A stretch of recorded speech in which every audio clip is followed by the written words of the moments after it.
Hi friends, எல்லாருக்கும் வணக்கம். எல்லோரும் எப்படி இருக்கீங்க? நல்லா இருக்கீங்கன்னு நம்புகிறேன். இன்றைக்கி வீடியோ பார்த்திங்கன்னா, இது சோவி மாலை. நாங்கள் சமயபுரம் கோவிலுக்கு அன்றைக்கி பூ அப்போ போயிருந்தோம் இல்லையா, அப்போ கடை போட்டிருந்தாங்க. அதில் பார்த்து வாங்கிட்டு வந்துருந்தோம். அதை தான் என் ஹஸ்பண்ட் கட்டிகிட்ருக்காரு.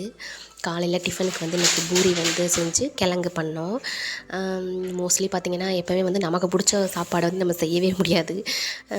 ஹஸ்பண்டுக்கு என்ன பிடிக்கும், பிள்ளைங்களுக்கு என்ன பிடிக்கும், இதை பார்த்து தான் நம்ம செஞ்சுட்டே இருப்போம்.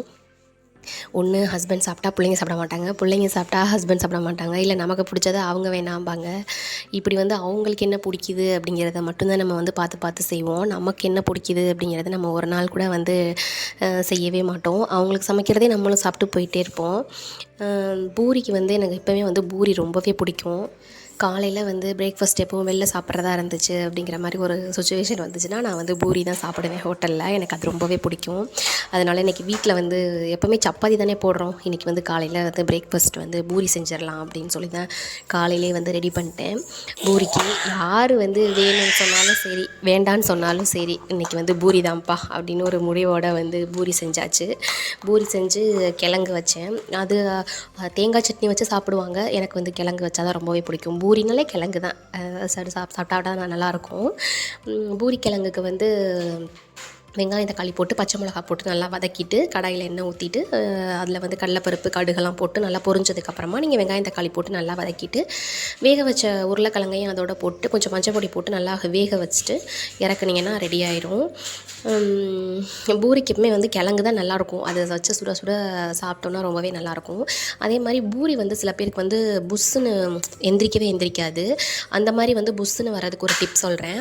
என்னென்னு பார்த்தீங்கன்னா, நம்ம பூரி தேய்க்கும் போது எப்பவுமே ரொம்ப கனமாகவும் தேய்ச்சிடக்கூடாது, ரொம்ப லேஸாகவும் தேய்ச்சி நார்மலாக ஒரு எப்படி சொல்கிற டோஸ் ரொம்ப நைஸாக இலை மாதிரி தேய்ச்சிட்டிங்கனாலும் வராது.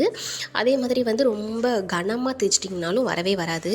மீடியமான சைஸில் நீங்கள் தேய்ச்சிட்டு கரெக்டாக அதை கட் பண்ணிட்டு நீங்கள் போட்டு எடுத்து பாருங்கள். பூரி நல்லா பொசு பொசுன்னு நல்லா உப்பி வரும். பார்க்குறதுக்கு நல்லாயிருக்கும், சாப்பிட்றதுக்கும் நல்லாயிருக்கும்.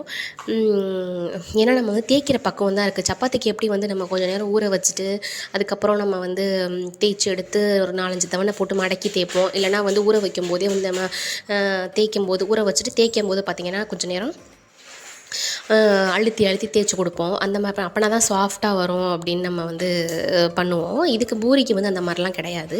நம்ம இப்போ தேய்ச்ச உடனே பிசைஞ்சு வச்சோடனே கூட நம்ம உடனே போட்டு எடுக்கலாம். அதுக்கு காரணம் நம்ம தேய்க்கிற பக்குவம் மட்டும்தான். ஏன்னா கனமாகவும் இருக்கக்கூடாது, லேசாகவும் இருக்கக்கூடாது. இந்த டிப்பை நீங்கள் ட்ரை பண்ணி பாருங்கள். பூரி உங்களுக்கும் நல்லா புசு புசுன்னு வரும். நீங்கள் எல்லாம் ட்ரை பண்ணி பாருங்கள். இந்த வீடியோ பிடிச்சிருந்துச்சு அப்படின்னு